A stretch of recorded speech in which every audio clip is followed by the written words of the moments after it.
in your run? Hell no. Man, I'm happy to have you here. I'm very happy to have you. Everybody, welcome to another episode of Art Therapy. I'm here with a very special friend of mine. He is a Miami photography savant, and in my opinion, a very great hidden gem and archivist of the Miami art scene. I'd like to welcome Glxtch. Oh shit, I'm over here waving like this. Yeah. Thank you for having me on the show. This is an honor, and I'm excited to talk to you, brother. For sure, We have man. great conversations, behind the scenes. So it's good to have this conversation with you in front of everyone else. Right, for sure. So for those of y'all who don't know Glxtch, please check his Instagram out, YOGLXCTH.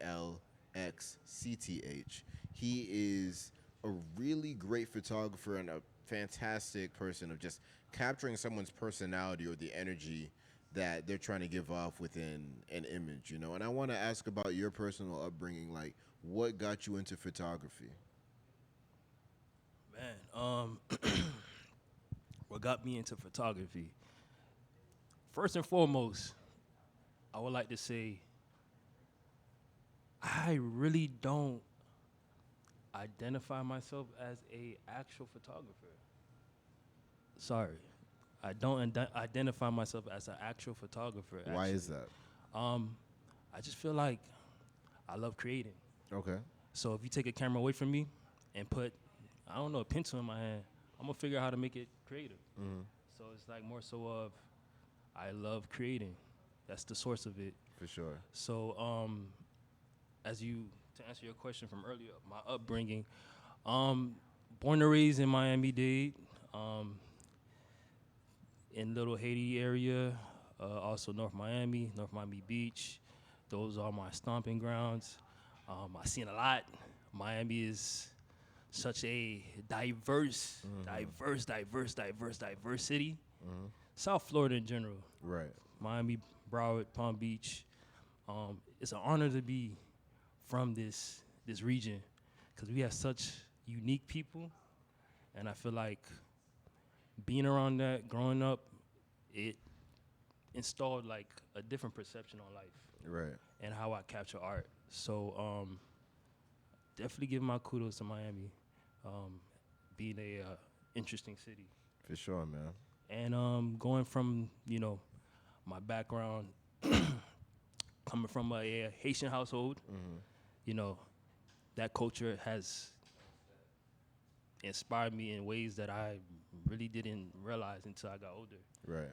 So yeah, it's an honor to be of descent of Haiti, and also being a resident of South Florida.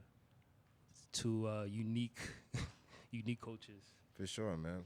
So it's like, here's a question that I wish I would have asked my other guests, but it's like, how did your upbringing reflect the type of art that you create? First and foremost, I would say my upbringing was vastly surrounded with music. Yeah. I was surrounded with music since early on. My father actually was a musician in Haiti, and he wasn't really like prominent in my life like that. But for the moments that I did experience with my pops, Yeah. he would have a guitar, you have a piano. This man played every fucking instrument. I didn't mean to curse. He plays every instrument, and he sings really well. So seeing that was really, really interesting. And not only that, my cousin, who attended Miami Central High School around 96, 97, she also was a big influence in how I perceive art. Yeah. First and foremost, music was my first introduction to art. She was in a band. And anybody from, Miami culture, especially the 90s, early 2000s, I know how our band culture get down. And experiencing that live as a kid and seeing how the band moved, the organization, the conductor, like how everything was put together, and being around that sound and seeing those performances live, man, I fell in love with it. Yeah. I fell in love with it. I fell in love with music, and then just to, you know, take it back to like my neighborhood, like seeing a box Chevy with the subwoofers in the back, and just like hearing beating down the block and hearing like all type of music, it just like that just like ingrained in me. So it's like every part of Miami is just like so influential Yeah. in my practice. So I would say it's so many different things that's like implemented into my, you know, my art practice through Miami. So yeah. For sure, man. And that's what I really love about this platform being Miami Community Radio, given the chance for literally everybody who is engaged with the Miami community to like have a voice and have a platform. You feel me? Like that's the point, you know? And it's like everybody here belongs, everybody's story is important. And Very important. the fact that we can all collide in these ways and share experiences that we otherwise wouldn't be able to make is really important. And that's why I'm a big fan of your work, because your ability to capture the essence of Miami and the spirits of the individuals that you deem worthy of your lens is really interesting, you know? I've seen the work that you've done, I think, like for Rolling Loud, the work that you've done for individual artists that I've seen. And I just want to get into like your mindset when it comes to that, man. Oh man. As I stated before with art, music is a big reason for me picking up a camera.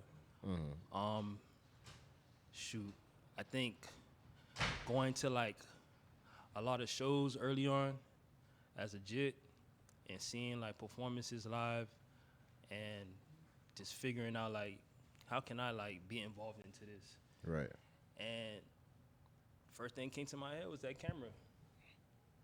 I wish I would have started picking up a camera a little earlier, but you know, it panned out how it's supposed to pan out. Right. And I picked up that camera and I just didn't drop it. I just kept, you know, trying to like figure out how to use it.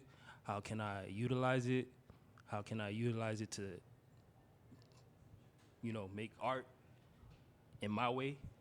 And I saw that opportunity with music. So my first ever, I would say, opportunity was at a Isaiah Rashad show, Yeah, actually. really? Yeah. It was a Isaiah Rashad show, his first show, actually, in Miami. I had brought my camera with me. I just bought a new camera or whatever. And the event people were Rolling Out people. This is before Rolling Out was like Yeah. Rolling Out. They put together that event, and I brought my camera with me. And, you know, this is a whole process when it comes to shooting shows. You know, you got to get a media pass and all this other stuff. I ain't have none of that. I just brought my camera with me. I was like, you know what? I know how to talk my way into any situation. I'm going to figure it out. Right. So I brought that camera with me, and I was standing in line, and, like, this one dude, Jay Quan, who works for Rolling Out to this day, actually, he walked by me. He was like, nice camera. I was like, thank you. I can't let you in with that, though. And I was like, you killing me, bro. So I just started, you know, talking to him like, yo, like, I just got this camera. It's a really good camera, as you know, you pointed out. And I really want to, like, take pictures of this show. Like, I'm a huge fan of this artist, and I feel like I, you know, do my job. So he was like, you still can't get in with the camera. So I was like, damn. I was sitting in the line thinking to myself, like, how the hell am I getting this show with the camera? And I just went up to him again, like, yo, look, I live far away from here. I didn't even drive here. And there's no way for me to put this camera up. And, like, what's up, man? Let me just shoot the show. If you mess with the photos, that'd be good. If you don't, never have to see my face again. Right. So he was like, you know what? Whatever. I'm going to let you get this opportunity. So shout out to Jaquan. Shot that show. And, man, the thing is, with opportunities like that, you could either capitalize on it or you could fail at it and still learn a lesson. Right. And I could tell you, this is my first time shooting a concert in a venue at night. So I didn't know the logistics with the camera as well because I didn't have a flash. Right. So my first couple of performances, I kind of took terrible photos for that show. Terrible from your standard or just generally bad? Man, from my general standards, it was bad photos. But there was a select few photos that, came out pretty good. And then once it came to the actual headliner, Rashad, to perform, I don't know what got into me, but I was looking through the photos, and I was just adjusting my settings on the camera, and I figured it out, and I took some amazing photos of him at that show, and I showed him the pictures right after the show, actually. Got to chop it up with Rashad, and he loved the photos, so I was like, damn, this might be something I could do. Right. And I showed Jaquan the photos, too. He was like, oh, I like these. Like, all right, send them over. Like, get home, whatever you got to do, edit, whatever, send them over. And I got home, and I edited those photos. I stayed up all night, sent them over to them in the morning, and they used them. So it started from there, I guess, taking a chance. Mm-hmm. That's the thing, I always hear, like, you miss 100% shots that you don't take. So if I would have just, accepted no, I would have probably been discouraged and probably never end up taking another photo. Right. But I kept going. So. 100%. And there's this idea that, like, you have to be first willing to be bad at stuff in order to become good at it. Like, I have a term that I call the 3 Ps. First, you got to give yourself permission, right, to do anything that you want to be good at, to take a risk at, that you see yourself doing. It all starts with permission, because if you don't give yourself that permission, you'll never start. You'll never get the ball rolling. A lot of people have a lot of promise, a lot of potential to be great, but they just immediately defeat themselves or deny themselves before they get the shot. That's the first thing. Second thing is persistence, right? Because you're not going to get the results you want immediately. You might not get it from the first day, first week, first month, maybe first year, but you got to keep going through anyways. And that's where patience comes in, because the things like that delayed gratification does is insane. And it's like, the thing is, like, if it was easy to achieve and receive gratification from, like, was it really worth it? Because, like, the things that you have to sit down and work towards, like, even like plants, bro, like a plant isn't gonna blossom within a day or a week, but it's that constant nurturing and care that actually provides fruit. So, like, yeah, bro, like that story that you're telling of you being persistent and being not okay with the fact that the first couple ones didn't go well, but like failure is only the opportunity to try again more intelligently. So it's like, okay, I took these pictures, they're not to my quality, but it's like, what if I was more intentional? Right? And that's what you got to do in the face of all failures and all types of unfortunate circumstances. Like, what can I take away from this? Because that's like where the actual meat is, where the nutrient is. Yeah. Everything else is just fat. You got to cut off that fat, for sure. And it's like, bro, like, seeing how far you've come since that moment, I actually wanted to talk to you about the show that you were a part of in New York, Boys Don't Cry. Yes. Boys Don't Cry. That was a group exhibition held by the Heath Gallery in Look at me, man. It's fault. Me and you. It's me and you here. My fault. The Heath Gallery in Harlem, New York. That was a huge exhibition for me personally, because not only that, it was my first exhibition in New York. The artists that I was placed in the show with are amazing artists. Yeah. And to be placed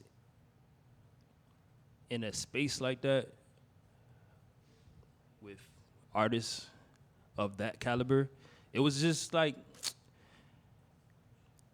it was a moment of self-realization. Right. Because there's moments where I'm like, damn, do a nigga really belong here? Like, how do I even get here, really? Right. Imposter syndrome. Imposter syndrome. Everybody fighting with that motherfucking imposter syndrome. But it just, clicked to me like, yo, like, you're here for a reason. This curator could easily look at your work and be like, nah, it's not up to par with the rest of these artists. Right. And yeah, art is subjective, but at the same time, for a person to see that it blends well with other artists of that caliber, it says a lot. Right. And The fact that you belong in this space. And I feel like I'm speaking to not only myself when I say this, but a lot of artists feel like they don't belong. Yeah. And it's not true. You do. 100%. You're in that room for a reason. You didn't get there by chance. So accept it. Accept your greatness. Facts, man. You know what's crazy? I only am now like getting out of imposter syndrome. And what sucks is like you need a lot of like external proof. Like it's hard to like validate yourself out of imposter syndrome. But only like once I got into an exhibition, like as you said, like me getting into an exhibition at a museum, me getting to museum for the first time, transitions at Coral Springs Congrats Art on Museum. Thank you. I appreciate that. And it's like not only them liking it, but using me as promotional material. And it's like me getting to the show and just seeing like how genius all of these artists are. And they're like, yeah, you fit in here. Not only do you fit in here, we're going to use you for the cover. What? Are you serious? You feel me? And it's like the curator wanting to talk to me in specific about my piece. And it's like, bro, sometimes you have to accept the proof that you receive that you're not a fraud. And it's like when we first start creating, like we have similar early stories where we're kind of like having to infiltrate these spaces to get an opportunity, to get a shot when people are like looking at us as a joke. But we got to realize like sometimes you're very far removed from yourself and you can't carry that same mentality to where you are now. Like at my opening, bruh, well, it wasn't my opening, but at the opening, like anytime it's like, yo, your work is awesome. Your work is so great. I'm like, oh man, thank you. Appreciate it. I'm just like happy to be here. You feel me? And it's like that, as that may be true, like you don't have to be so humble all the time. You got to let your W's sink in. You have to be able to be very proud of yourself and your abilities and understand that, yeah, you belong here. You earned your spot. And regardless of the fact no one can take this from you and the fact that you have the courage to be an artist and express yourself outwards, what are you so shy about? What are you so self-defeating about? Why are you so hard on yourself when you've already proven to yourself that you're built like that? Comparison. Comparison. That's the big problem right there. Man. Everybody sees the next man or the next woman, and they feel like, damn, what I just put out wasn't enough. Yeah. But it's not true. No. It's not true. Everything you put out, I feel like it needed to be put out. If you feel like what you put out wasn't your best,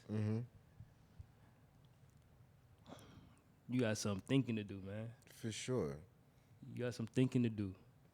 When it comes to putting out work that you're not satisfied with, I mean, I'm starting to accept that experimentation is very important because it's like we can like find our niche, our style, but it's like you only found that through experimenting. So it's like in order to evolve your craft and your practice, you got to be able to take that risk again. Like, because it's like my style, it's starting to gain traction. It's starting to become very popular. But I know within myself, if I don't try to push the boundaries of this, it's going to get stagnant for me. So it's going to get stagnant for me before it gets stagnant for everybody else. So that form of comparison, everybody has their own unique language and their own unique form of expression. So, like, you shouldn't want to crave somebody else's form of expression. You can appreciate somebody else's technique and what makes them great. But every artist has, damn, this mosquito.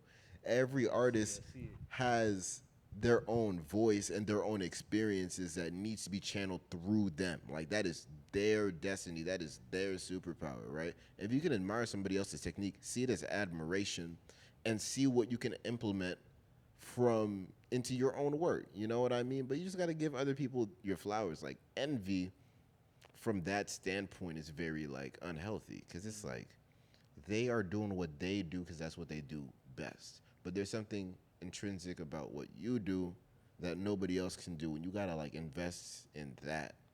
You know? This is true. And to circle back to what you said about experimentation, like I feel like that's probably the most important of your process, really. Is experimenting. Yeah. And I feel like, not to be that person, but I feel like the way online is set up, everything is an algorithm now. Yeah. So like your whole timeline is being curated. Mm-hmm. Your whole like mental schedule is being curated when you're on that phone. Yeah. And it's programming you to think to move this way. And I feel like we're losing that sense of just like being rebellious again. Like Right. put that phone down and just like explore. Mm-hmm. Like this past 2 years, I would say I've started to just do things out of my routine because everybody goes through that moment or that time where they get into that creative block. Yeah. And it's because you're an artist. You're giving your mind a routine every single day. Yeah. Your mind is craving you to switch that routine because that's the only way you can unlock another part of your mind. Right. By not going with the traditional route. Breaking the status quo. Exactly. So with that being said, I try to, if I catch myself doing the same things, going through the same thought process or going through the same process of, creating work, I stop, I reset, Yeah. reconfigure. Cause my body's gonna tell me that I'm not doing what I need to do. My mind is definitely gonna tell me I'm doing what I don't need to do. Right. So with that being said, I try to like really like shake up my routine on my creative process. Like I was telling a couple of friends the other day, like, yo, everybody is flying. You got to get to where you need to get to. You flying. You hit, I got to go here. So first thing in my mind is I'm going to book a flight. Bro, I've been on a couple of road trips. I even hopped on a train this year. Yeah. And when I say the way my mind shifts throughout that process, Yeah. the way that my mind unlocks certain things by seeing things, because when you're in the sky, all you see is sky. Right. Which is beautiful, but It's nice. But as an artist, get on the road. You might come across something that might spark some type of curiosity in you. right. You might want to stop on the side of the road and go see something. Like, we are kind of losing that sense of just exploration and curiosity. So we need to start doing things that spark that again. 100%. Like get on a get a rental. Go drive to your destination. Get a group of friends and y'all drive to that destination. You will be surprised at what you come across or what you see. I don't think a lot of people realize how beautiful this country is. Like, I don't really think people like, I drove through through the Carolinas, and I'm like, damn, like, I really don't see enough of this country. Yeah. Because I hop on a plane and I get to my destination. Just skip all that. And skip all of that. But once you just drive through these places and you see the world and you expose your mind to a whole different scenic, routine, it helps. It helps a lot. And I'm like, big on that now because it's like I've been like unlocking parts of my mind that I haven't unlocked in a minute. And it's because I'm shaking up my routine. I'm shaking it up. Yeah, man. And curiosity is the heart of any The good heart. artist, bro. The heart. Yes. Curiosity is the core of everything. Discovery, art, science, love, math, everything. Curiosity. And once you lose that curiosity, like You lose purpose. You lose purpose. You don't practically know where you're going. die. Pretty much. You're a zombie. Yeah, just another rat in the machine, just doing what's expected of them. And I don't want to see anybody that I know like submit to that. You know what I mean? Like, I understand we all got to work, we all got to have jobs, we all have to have routines in our lives. But what are you doing to amuse your inner child, you know? Like the part of you that was a jit that had no types of responsibilities and everything was new and everything was fresh. Like we shouldn't have to lose that once we start to become teenagers and get exposed to the realness of life and then graduate and then everything comes on us all at once, bro. Like we shouldn't have to sacrifice that. You said something that I've been preaching, and I've been seeing it a lot too. Like, your inner child, bro. Mm-hmm. We've been neglecting that inner child so heavy lately, Yeah. and that's where your creativity lies. That child inside of you. Mm-hmm. So there's a lot of things that we grow attached to. A lot of like perceptions that we grow attached to as we get older. And to be honest, a lot of us, we lose our innocence really early. Yeah. We lose our innocence really early. So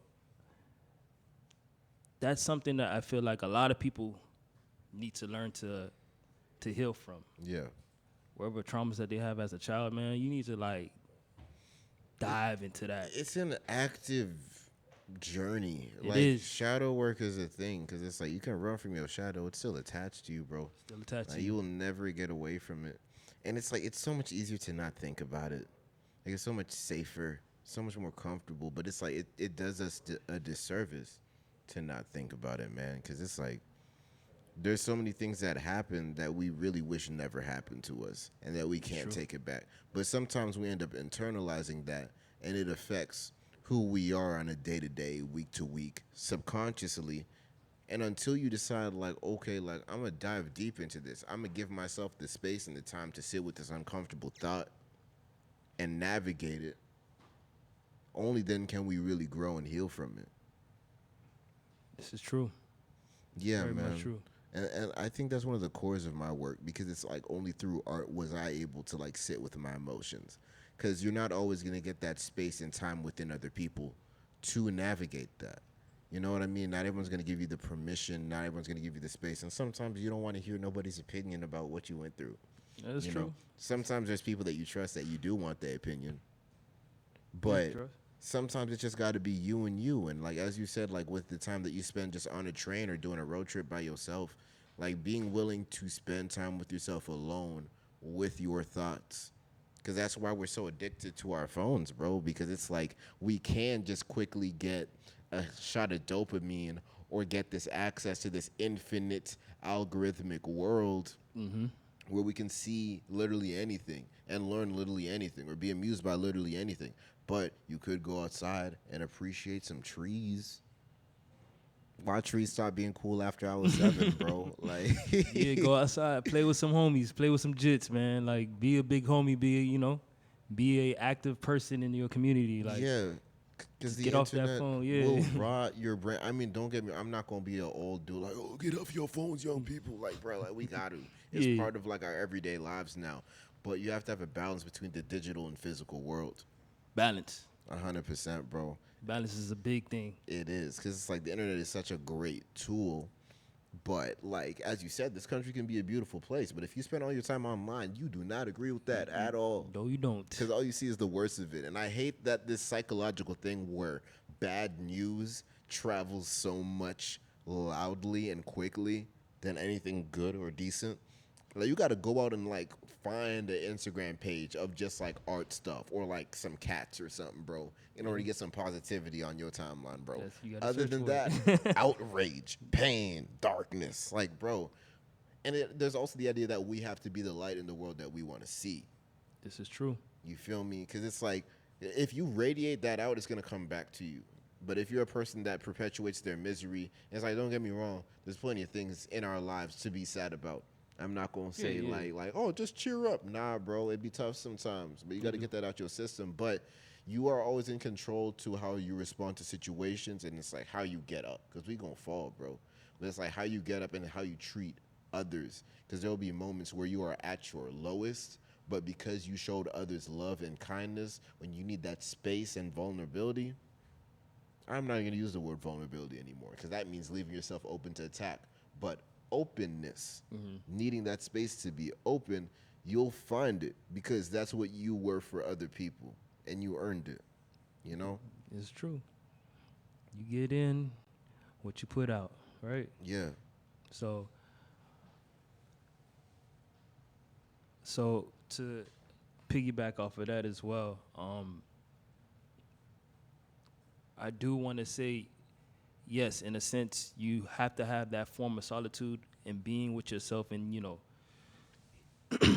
learning to heal yourself, learning from your mistakes. Yeah. But, man, back to balance. Yeah. You do need to have that sense of community. 100%. You do need to have that community to lean on. Yeah. To reach out to, because if we are being honest with ourselves, what in reality ever works on its own? Nothing. Ever. Not even the sun that comes up works on its own. Right. There's so much moving parts Yeah. into everything in life. What makes you an exception? Facts. Everything's a system. Even it's funny because I like to call myself a lone wolf. Even as a lone wolf, when it comes to hunting, that wolf has to rely on his terrain. He can't focus on getting his meal just off his own instinct. Right. So it's like you have to depend on a system, on a community, on a group. Mm-hmm. You look inside of yourself, you have multiple organs. Right. Within those multiple organs, they have multiple functions inside of them. Right, and different bacteria that do Different different exactly. things. Yeah, like whole biomes. You go within to the cell, it's multiple things working to make sure that cell is alive. Right. So it's like you're seeing from everyday life. From a microscopic level to a universal grand. level. The playbook is everywhere. Yeah. Playbook is everywhere. I would watch a film, and I was like, yo, I'm so inspired by this film. Like, yo, let me get home and work on a script that I just had sitting here. And, I want to produce something just as great. And throughout the whole process, I'm thinking, me. I got to do this, I got to do this. Mm. But when I sit for those credits, and I see how many people were involved Right. to produce that masterpiece, I got a long way to go. Yeah.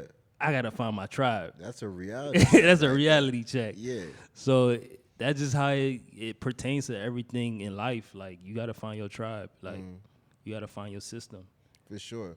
And as back to the wolf allegory, there are lone wolves, but none of them are as successful as the ones that have the pack. They're pack animals. I've been doing a little deep dive into like nature and science of things. And it's there's certain animals that are better on their own, like ambush predators, like cheetahs, big cats, right? But the wolf was prioritized to be able to work as a unit, right? They chase down their opponents and they wear them down.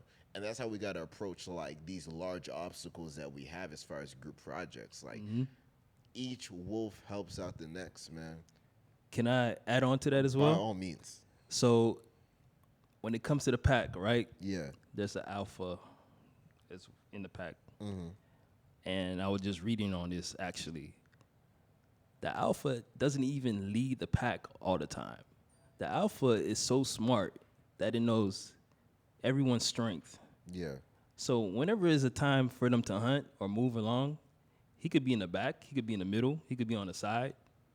He knows who's strong at what they do, and he knows how to coordinate that. Yeah. So it goes back to you got to know how to coordinate your team. Yeah. As as a leader. As a leader. Yeah, man, and the best leaders know how to delegate tasks, man. Because Absolutely. It's it's great that you can do everything on your own. It is. But you shouldn't have to. And as they said, 2, 3, 4, 5 heads better than one? Absolutely. Yeah, I'll go with the 5 heads. Yeah, man. And it's dope because everybody is allowed to be a specialist in their own way. You know what I mean? Like, I could pick up a camera, I might be able to do something nice, but it's like me knowing that I have a specialist in you, I'd much rather hand that off to you so I can go focus where I'm needed most. And that's the Exactly. thing about being a project leader. Like, you like know about everything that's going on, but you don't got to have your hands all the way in on everything that's going on. Exactly. And you got to be willing to give up control sometimes, man. And That's that's a a hard very thing. hard thing for people Very to hard do, thing, bro, yeah. because it's like that's a trust thing. Ooh. And if your inner child has been scarred from a lack of trust, bro, like you got to unpack that Fight that every day. every day, bro. Fight that every day. But like, here's the thing. Like, our hurt is valid, though. Our hurt is valid. It is. But It not is. everybody is here to hurt you. You feel me? And it's like sometimes we make other people pay the consequences of choices they ain't make. This is true. You know, and that's a hard thing that like I deal with, and I have people do that to me, and I'm like, this isn't fair. You know, because everybody's unique, and it's like that's where it goes with like what is the nutritious part of our dark past and what is just fat, right? Because if you took the lesson from what you needed to take from, it's like, hey, how do I navigate this instead of just being like, I'm never trusting anybody ever again? That's unproductive, It is. self-destructive. It is. It's a lot of things that we inherit from our childhood that are very self-destructive. And obviously, you know, your environment can influence a lot of things in you, you know, directly or indirectly. Yeah. With me, you know, being that, you know, from where I came from and being in a space where you have to be open and talk to people and network and connect with folks, is like, it was a game changer for me, because it's like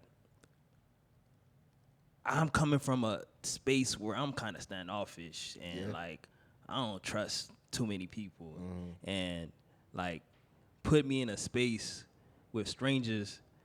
I'm not the one that's talking to A, B, and C. I'm the one in the corner just observing everyone's patterns and behaviors. Right. That's just how I like to observe. Yeah.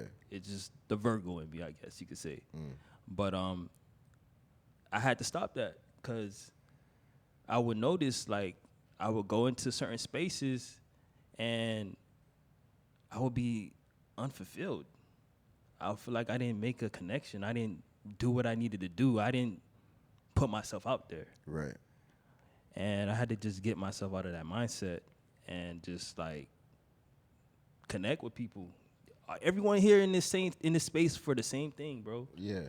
They here to like connect and like open up and talk to people. Yeah, and just appreciate what's going on around them. Exactly. So it's like, get that mindset out of the door, bro. Like, you in a whole different space.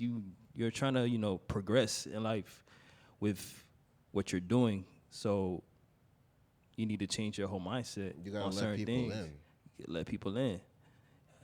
As hard as it might be for most, you have to do it. You have to do. You got to take that risk, man. And it's You got like, to. If it doesn't work out, you got to teach it as a learning moment. Because, like, again, like, not everybody's actually interested in you.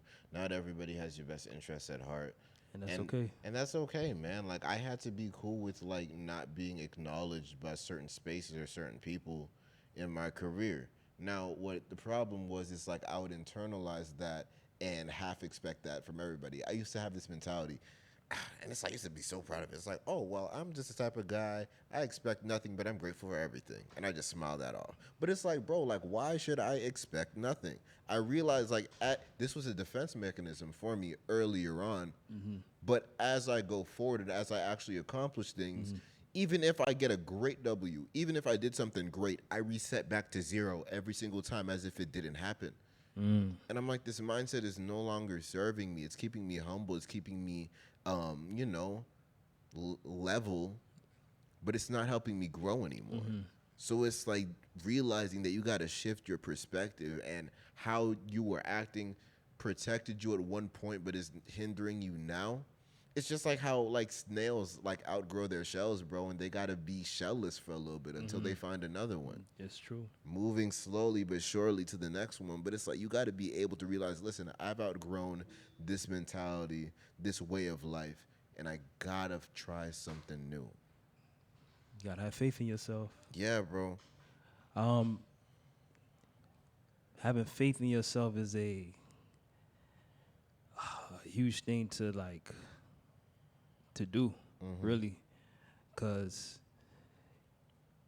a lot of people come from an upbringing where you ain't get no claps, Yeah. you ain't get applauded, you ain't get a good job, you ain't get a keep going, you ain't get a I don't understand what you're doing, but go for it. Right. You ain't get none of that.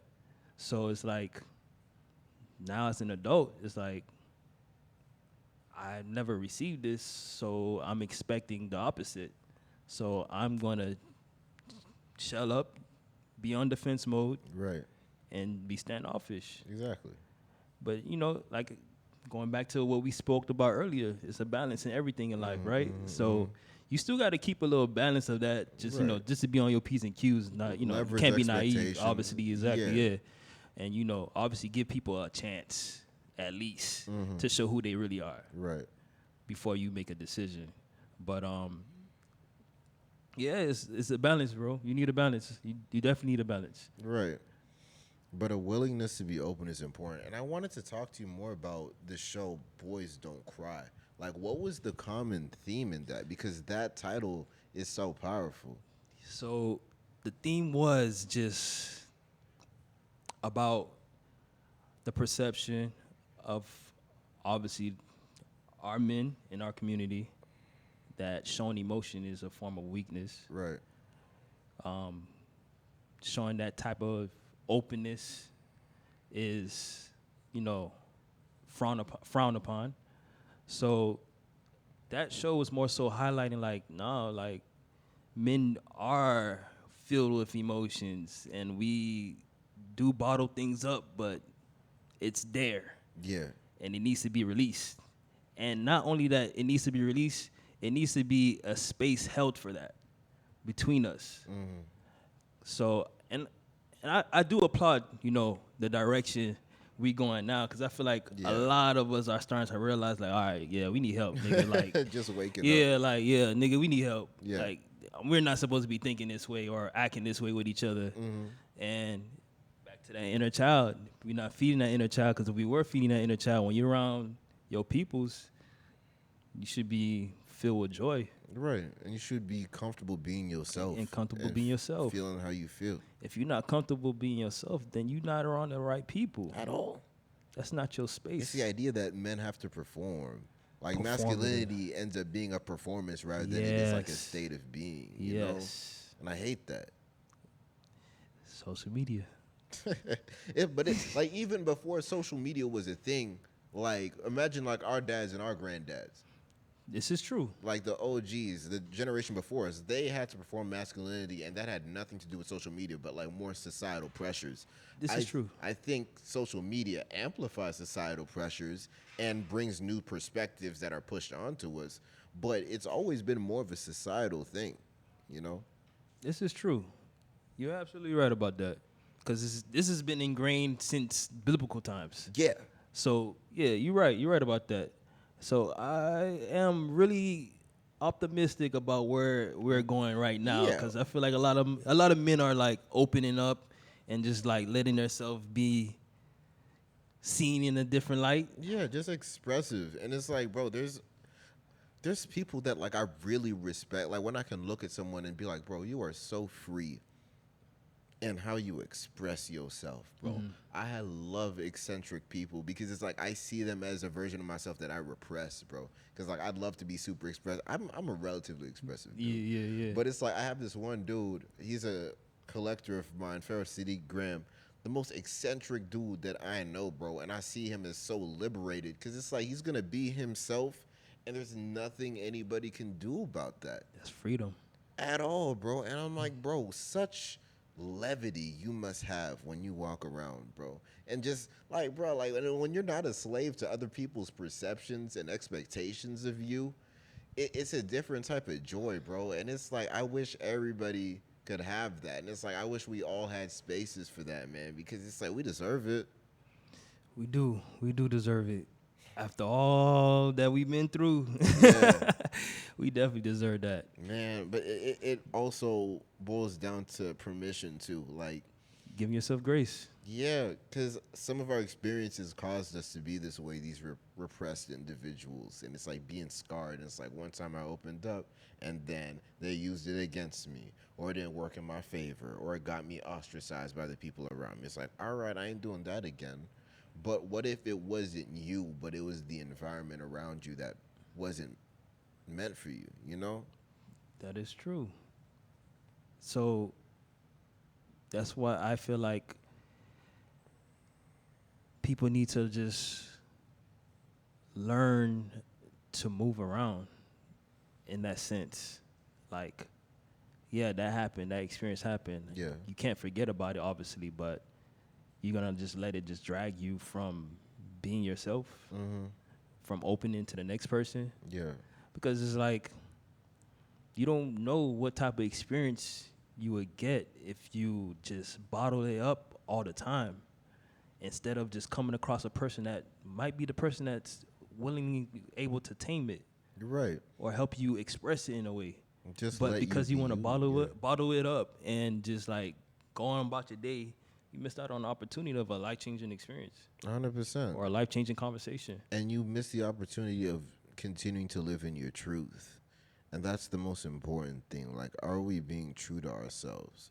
Are we being true to the people that we are supposed to be? And when you let everybody else's perception of you dominate that, you become less of who you are and you become more of who you feel like everybody else wants you to be. But then that leaves a very unfulfilled life because it's not about you. Your own life isn't about you anymore. That's terrifying. It's true. You're supposed to be the protagonist. I'm a side character in your story. I hope I'm one of the favorites, right? But it's like everybody comes into your life for a reason, either as a supporting member or as a trial. But every experience is valid, right? But like, can you be yourself? And it's like understanding like what yourself is, because we're always figuring that out, bro. Like, who I am today, I feel very much like myself, but when I'm 30, who I am may be a completely different thing, compounded off of who I am now, because who I am now is important to who I will be. But accepting the continued evolution of a personal truth, you know? That's a process. And I feel like we're kind of losing that essence. And I feel like that's the biggest part of your journey is just the process. Like the experiences that you go through in life. Life is just full of experiences that you just have to endure to evolve. I feel like it's not about how much knowledge you gain. It's about how much experiences that you gain throughout this life, because it opens a whole different perception in how you view life. Not through what you learned or your knowledge, but what you experience. It's about learning from the experience, though. Exactly. Because, like, a lot of people have a lot of pride in their trauma, but not in a constructive way. You feel me? Yeah, I mean, I could read on a subject for days, on years, months, but actually going to experience that subject is completely different aspect. Right. And I feel like more people need to get into experiencing things. I agree. That's the only thing I feel like, Yeah, the only way to open up a lot of portals in your mind is through experiences. I think reflection is just as important, though, because especially at the pace that the world is moving at, social media, it makes our minds move even quicker nowadays. And the importance of just sitting with your thoughts as well. Like, as you said, as we've been talking about, it's a balance. Like, yeah, go out, experience things, learn from your experiences, but can you sit with yourself? Do you like yourself enough to sit with yourself and your thoughts? Because I realized I would distract and escape because I didn't like what my brain would cook up on its own, and being able to tame my own mind and tame why I'm even thinking these things. Because like a lot of our thoughts aren't even our own, and that's another thing a lot of people don't realize. Like it's just an echo of somebody else said, what somebody else said, or what social media said, that you allowed to echo in your brain, and now it sounds like your personal truth, but it's not an original thought. You're only the thoughts that you allow to sit in your mind and to resonate. That's why intrusive thoughts don't like define your character, bro. Like sometimes you might get an intrusive thought, like you just having a nice conversation, you just like, you'll steal off on them. Why? I don't want to do that. I'm not a violent person. I ain't gonna do that.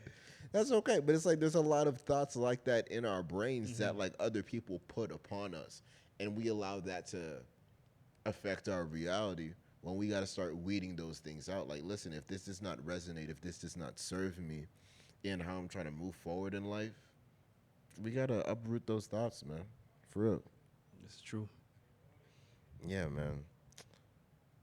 This is a good conversation, bro. It could get deeper.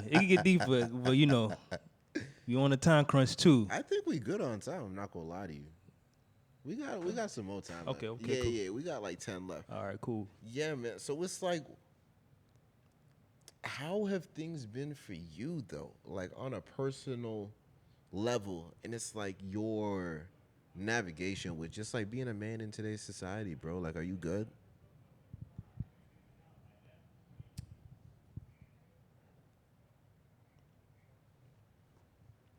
That's a tough question.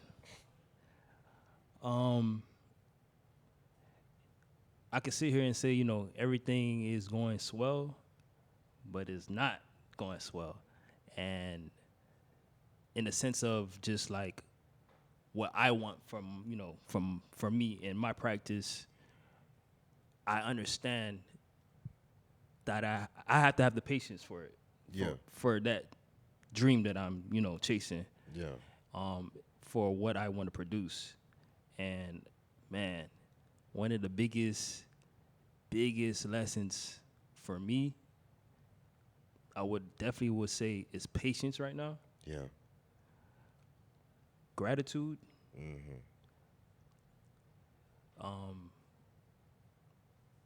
Yeah, patience and gratitude been like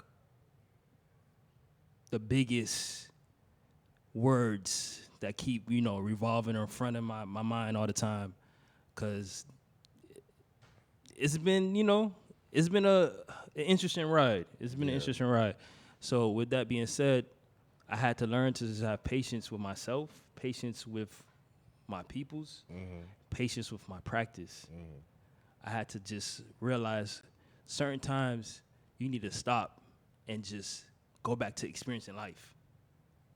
This is where, you know, your source of creativity comes from, is just experiencing life.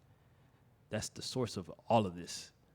So once you just like, oh, I just want to make the next biggest thing, or I want to make something that's going to, you know, wow people, you're losing the essence of what you're really trying to do. Right. Because now you're doing it for others. When it started for you. For you. And it's another thing too as well, especially after that exhibition earlier this year in New York, I realized how important it is to be intentional with your work. Because you just could be shooting out work left to right, but none of it is being felt because you're not being intentional with your stuff. Right. And that's the type of artist, that's the type of creative I don't want to be. So I really had to learn patience with that, because you got to be patient and very intentional with your work to produce something that you're going to be proud of. And now that we're in a era where everything is instant gratification, it's hard to be patient. Yeah. It's hard to sit there and wait for your prize when you're constantly going online and seeing this happening, this pulling up, and this being accomplished. And now you're like, what the hell is going on with my timeline? Yeah. But that's not the case here. It's like, if you're doing this because you love it, there's a possibility that none of your shit will be valued while you're alive. Are you okay with that? You have Because to be. if you are okay with that, that means you're doing what you love. You're doing what you love. You didn't do it because you wanted recognition, you wanted praises. Yeah. It was something that was just in your heart that you had to accomplish. Can't it be both? It can be both. But as an artist, you have to accept that. It can't. There's a possibility that it won't. You have to accept the possibility. You have to accept that possibility. You might not get the praises while you're here. But guess what? If you're creating work from the soul, there's another kid out there that'll come across your work and probably become one of the greatest artists that ever stepped on that planet. And you know what they're going to say? I remember the first time I went to go to an exhibition, I saw Jed-Lee's work. And that made me want to pick up a paintbrush. Wow. You might have been long gone, but that kid carried you alive. And I feel like when it comes to art, that's the source. That's the responsibility. A legacy. Absolutely. That's the dream, man, for real. And the idea that we get to live long after our time on Earth, I think that's one of the most beautiful things about humanity, bro, because like we're always leaving echoes and ripples within people. Exactly. And it's like, what kind of legacy do you want to leave on this earth? Exactly. And that is just always in your present moment. Always. And that's why we got to continue to be present, and we got to continue to be intentional, as you said, bro. Thank you for saying that. And I said that to you, I said this to you earlier. What you trying to come back to? Simple. Yeah. That's what legacy is. What are you trying to come back to? Because energy never dies. Never. Cannot be created nor destroyed. But how does it channel through you? Exactly. You're gonna enjoy your labor. You might not physically be here, and I don't know what's going on in the afterlife, but you will know that you made a difference. Yeah, man. So it's all love, man. It's all love. What It's a all positive way to look at mortality, man. It's the only way, man. It's the only way. It's the only way. It is the only way, though, because it's like, it's going to be our time one of these days, bro. But it's Exactly. like, I know until the job is done, like, I'm going to still be here, and I'm going to just give it my absolute all, man. Exactly. And do what I got to do to make sure, I set it up nicely for the next one's up. Yeah, man. Because at the end of the day, it's bigger than just It's you. bigger than us. It's bigger than our generation. For Absolutely. real. Absolutely. And we got to show, because it's like they looking up to us, man. Like, they're looking up to us. We got to give them something to look up to. Exactly. Because it's like, I remember being a Jit looking up to other people. It's Exactly. like, wow, I want to be like them. And imagine if they were like, man, fuck them kids. Y'all figure it out. Right. Where the hell will we be? Where would we be? Well, imagine all the artists that we grew up on, that we love, was like, let me give up on this. Right. This is not enough. It's not paying. It's It's not not in. paying. It's not doing enough for me. But you never know when it's about to be your time. And as we're talking about, like, seeing other people's success, you don't even know how long they've been going at it. You don't know how hard they've been working. You only see what they put out as far as success. Exactly. You don't know what goes behind the scenes. You don't know how many rejections that they get. So it's like the fact that you aren't seeing what you want to see yet. You don't know. Like me getting my first residency right now and my first show right now after 3 years of feeling like a complete fraud and imposter and invader. Congrats once and again. infiltrator. Congrats. Thank you. I'm only now letting it sink in, like this week. Hey, listen. Listen, I'm the same way, brother. At least you let it sink in eventually. For real, man. But it's like when you see other people succeeding at the things that you desire, man, you have to look at it from this perspective. It's possible for you too. It's possible for you too. You just seen another human flesh being do it. So it's not impossible. Keep going. And this is why I give nobody excuses. There's no excuse. You just seen somebody do it. Instead of perceiving as, he got lucky, or it was a coincidence that he got that done. Nah, see it as a way of a rite of passage, like for your mind. Right. Your mind is witnessing this, so you should see it as this is possible. Possible. This is possible. Mm-hmm. Let me get to it. How hard am I willing to work? And like that's the moment I get. Like I don't get starstruck with people. I see people like Mark Delmont. I see Desi Swoop. I see Dimitri Victor, and it's like a lesser mature in me. All of them so great, and I'm like, bro, like I want to do what they doing. Where's my turn? Where's my turn? But it's like no, like I can go out, I can interact with these people, and they will tell you how much work they put in. You get in what you put in. You bear the fruits of your labor. This is true. So if you are not satisfied with where you're at in your career, you got to work harder. And it's like, I know there's stuff that's out of our control. And I know that we're wearing so many. We were just talking about this beforehand. Like, life is so real, bro. Yeah, like, it is. Before I have to focus on my art, I got to focus on my mama. I got to focus on my day job. I got to focus on my cats, bro. Like, I got to focus on my bills, my car. So there's so many factors that get in the way of us being purely creative. But you have to go for it anyways because you have a gift that is unique to you, and nobody can tell your story like you can because only you lived it, and that breeds such interesting personal work. And I don't want you to make nothing that anybody else is making. I want you to make the stuff that you want to make. You want to make. There's only one you, and it's very valuable, and the world is much better with you in it. You just gotta keep going, man. And you stop. Biggest takeaway: stop letting the things outside of your control define who you are and affect your sense of self. It's literally the opposite of who you are, man. But who you are is your reaction to these things. Okay? It's true. It's okay to be overwhelmed. It's okay to be sad. It's okay to be messed up, bro. But you got to pick yourself up because you have a relationship to yourself. And you also have community, people that care enough to be like, bro, I got your back. We need to stop suffering in silence, stop suffering alone, man. Whew, suffering in silence, man. You know, it's funny. Mark will always tell me, like, yo, I know you going through shit. Just call me. I'm like, bro, I'm just trying to figure it out on myself. You know, as a man, you know, you just want to just get You don't want to shit trouble done. nobody. You don't want to, yeah, exactly. You want to put no burdens on nobody. But I can honestly say, bro, like, Mark, that's my brother. That man calls me almost every single day to make sure I'm on track with what I need to do, or just to make sure I'm good. Yeah, and that's okay. That's enough. It's That's enough, bro. It's enough. It's a blessing. It's a blessing to have people like that in your corner.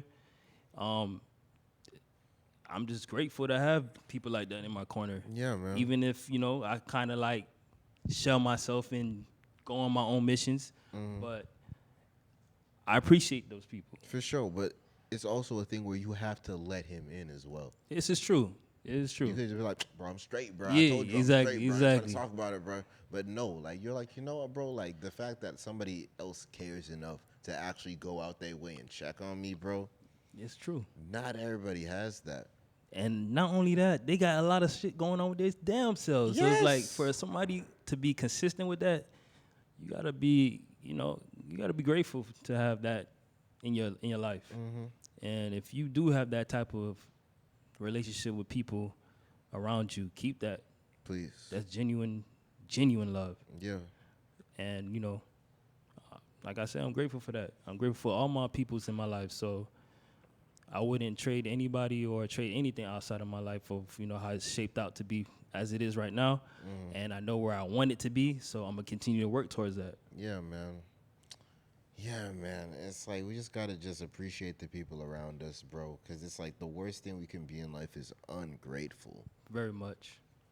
Very much. Man, because tomorrow isn't promised.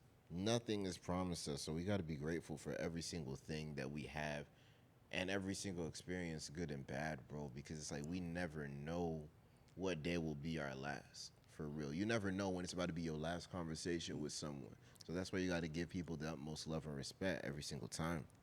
and just to be grateful to have experiences, good or bad, you gonna learn from these things. So just be grateful to just be able to like heal from, these things as well. And with that being said, you're meant to be here for a reason. You have a purpose. I was just reading an article about how, not to get vulgar and shit, but bro, your pops shot out about 1 billion sperms. You raced to get to egg. You raced 1 billion other people to get here. Look at a fucking mirror. There's no reason you should tell yourself that you don't belong here. You beat 1 billion fucking sperms to get here. You made it, bro. You made it. Like, you have purpose, my nigga. You have purpose. It could have been any. Could have been anybody. You made it. You got to the egg. You and your chromosomes. So get your shit together. You got it, bro. It's gonna be okay. You got all the tools you need. Just got to do it. And you have people that care about you. That too. Never forget that. You actually have people that care about you. So use that as a resource, bro. I'm not saying use it, but it's like reach out to people, bro. There's so many people in your life that wish that you would reach out to them. Let that sink in. At the same time, it's so... The reason why most people don't reach out is because they feel like they are a burden to most people. But you're not. But you're not. Like, bro, like, say, unfortunately, God forbid you pass away right now. Everybody gonna be wishing that you called them. Everybody. They're gonna think about their last conversation with you. They're gonna think about, man, I wish I could just talk to you one more time, hang out with you one more time. So it's like, why? Like, no one told you you're a burden. No one told you that you're a nuisance. Nobody told you that you're weighing them down. Nobody did, bro. So it's like, why would we tell ourselves that? That's one of the thoughts that we ain't put in our brain that we got to get out of there. It might be an original thought. It still doesn't serve us. Yeah.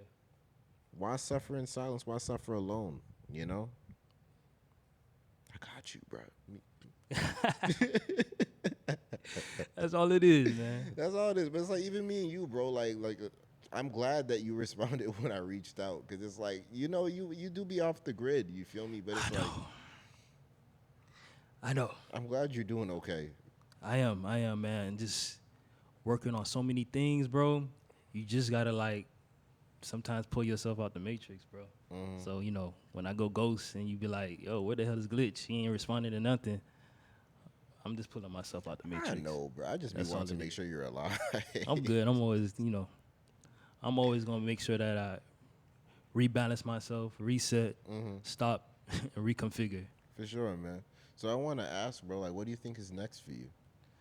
Oh, so, man, I have so many things I plan to work on for this upcoming year. But right now, my main focus right now is a short film that I'm working on. Yeah? We start shooting for this film in December. Mm-hmm. I'm very, very much excited with this because I get to partner with a nonprofit, the Hope Dealers. Nonprofit organization. Hope Dealers, nonprofit organization on gun violence. And, coming from my childhood and upbringing, I've had my share of experiences with gun violence and lost a couple of friends also through gun violence. So being able to do a project like this and connect it with, this nonprofit, it's big because, man, I don't know why, but yeah, I do know why. But my biggest thing right now, I'm just infatuated with just helping the Jits. I want to be that bridge. Yeah. Because I know I didn't have it when I was growing up as prominent as I would have liked it. Yeah. So I feel like this is our duty now to be that bridge for these kids. Because, man, these kids are smart as shit. They're this they're next smarter generation, than we give them credit for. We over here joking around about them and, how they're, their attention span is a little, small, but imagine how much they're exposed to. Bro, yeah. They're exposed to a lot and they know how to configure a whole world. So this is the kids that's gonna be taking care of us. So you gotta, you gotta guide them. Older brothers, exactly. And get there. It's exactly. I know you've experienced a lot. Here's what's serving you. Here's what isn't. Exactly. Bro. Here's what's full of crap.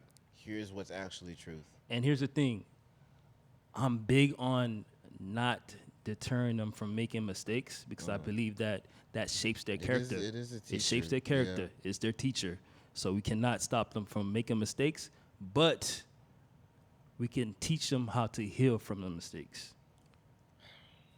That's the biggest thing, how to heal, because they don't know how to heal from things. You're right, and that's important. But it's like, of course, we're gonna like try to avoid them making mistakes. Bro. We're gonna tell them what they need to avoid, but they're gonna make their mistakes regardless. I know. And you know it's gonna happen. So what's the next solution? How to help them to heal from it. Yeah. And that's what we need to focus on. Because your parents told you not to do certain things or not to get involved in certain things. And I did. And you still did, right? Yeah. And how do we So respond? now, how do you respond? How can I heal from what I just experienced? What are the guidelines? What's the playbook for that? And that's the biggest, I think that's the biggest focus that we need to be putting on to these kids. It's how to heal. Yeah, man, and also giving them the space to feel open to you about the things that they even need to heal from. Yeah. Because that's a big thing in our Very big. relationships with young people. Because like, when I was young, I didn't feel like I could talk to anybody about anything. We from a Haitian household. Yeah. So I ain't talking about open up nothing. anything. What is Kisa? that? Yeah, kisa?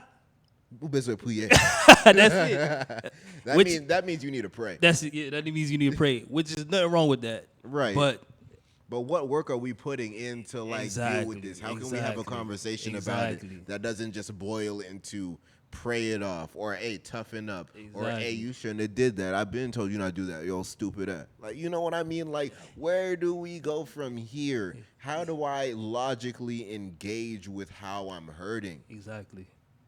And that's the biggest thing right there that we That's need to the be biggest focused on thing. with these kids. So, y'all make sure y'all teaching them how to heal. And also just being present for them and just letting them feel how they feel. Because if too. a kid isn't comfortable talking to you about what they're going through, they're It's not going a to good lone sign. wolf it. They're going to be talking to other jits their age that also don't have the answers. Exactly. And it's going to lead them down a bad path, man. And it's like, I found my way back. You feel me? I wasn't hanging out with nobody crazy, but I had a lot of the wrong ideas.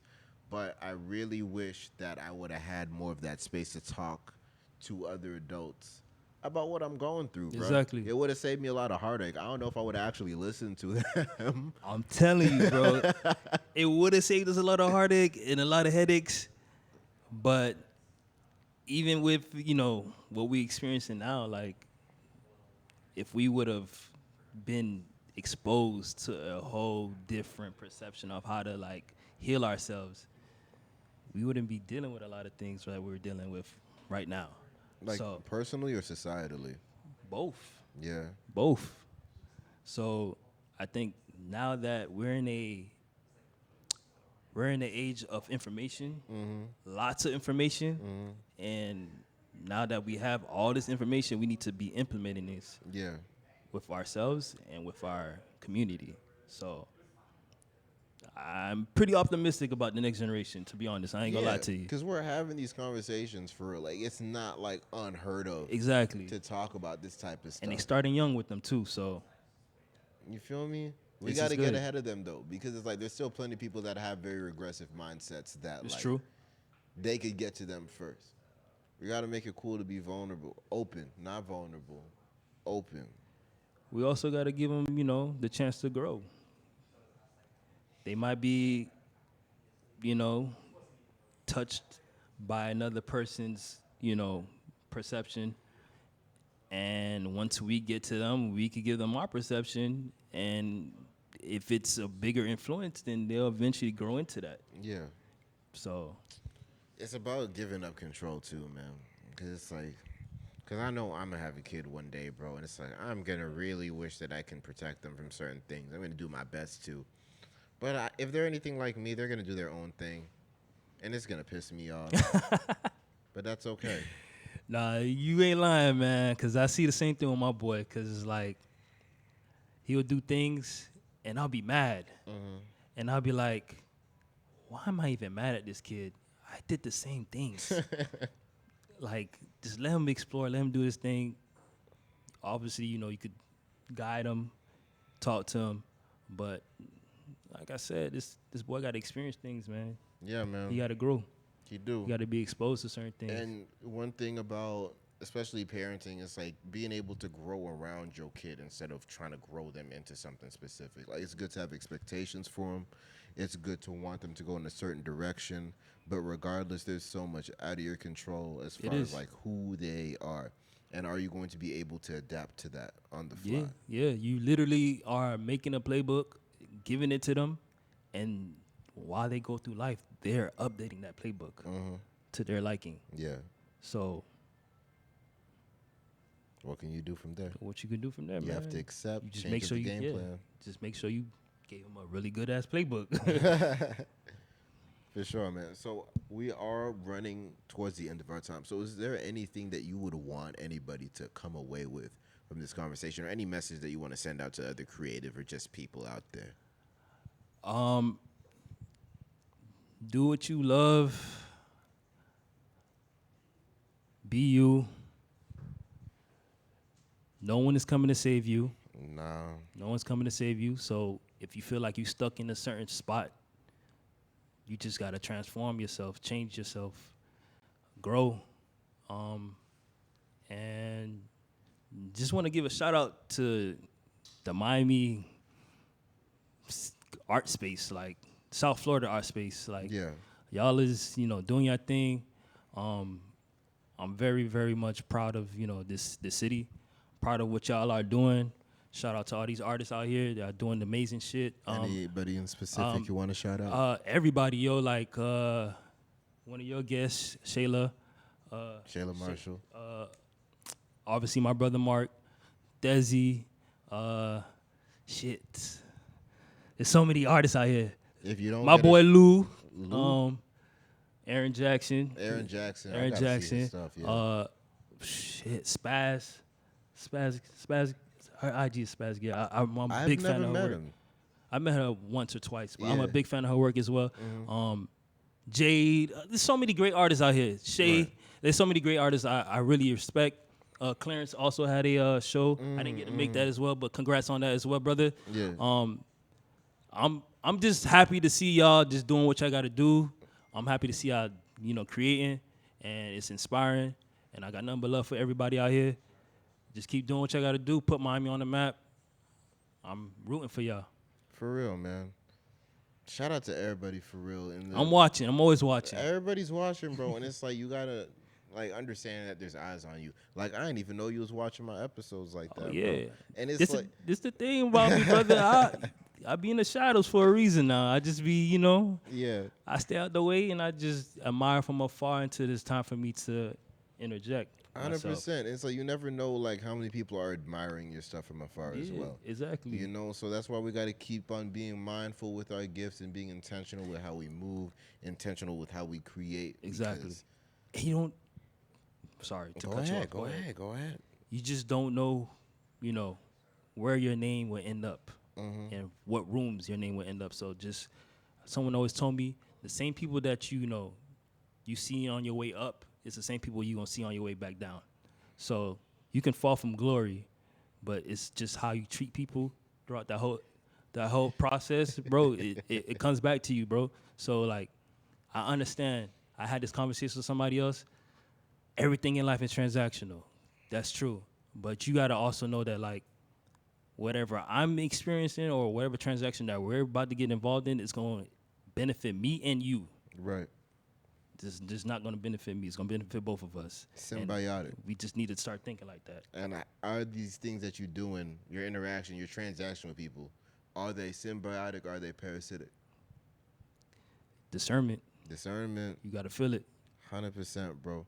But again, take care of yourself, but also rely on the people around you that love you, man, because it's like there's only so far we can get alone. And collaboration is one of the greatest things on earth. That's what makes humans so great. The fact that we can work together on such a high level where other animals can't, bro. This is true. 100%. Fill up. We good? So, my good people of Miami Community Radio, thank you so much for tuning in again, bro. I appreciate y'all from the bottom of my heart. I'm out of this expecting nothing thing, but I'm still grateful for everything. So if you enjoyed this, tell your friends about the show. Tell your mama. She's probably a wonderful woman, generally. And we just want to keep on spreading the love, man, being open, being real. So by all means, keep on being yourself, because no one else can do that. Appreciate that. Respect that. Love yourself. And if you don't, let's start figuring out how, day by day. One fingerprint, one voice. Yeah, my dog made this beat, by the way. It's fire. Yeah. It takes me to the SoundCloud era. I fuck with this.